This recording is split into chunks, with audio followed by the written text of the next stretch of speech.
बहू तो सबकी निकम्मी होती है, वो बेटी नेक होती है। बेटी अगर ससुराल में परेशान होती है तो इसके ससुराल वाले खराब हैं, लेकिन अपनी बहू अपने घर में परेशान होती है उसके ससुराल में तो इसके चलन खराब है। बेटी अगर अपनी ससुराल की बातें अपनी मां से बताती है तो मां से नहीं बताएगी तो किससे बताएगी।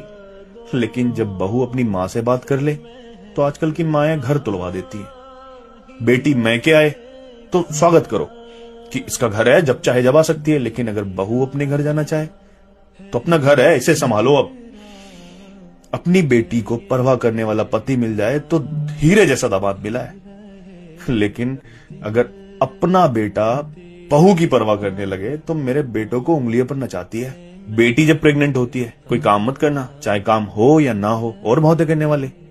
लेकिन जब बहू प्रेग्नेंट होती है तो जितना काम करेगी उतना अच्छा है तेरे लिए।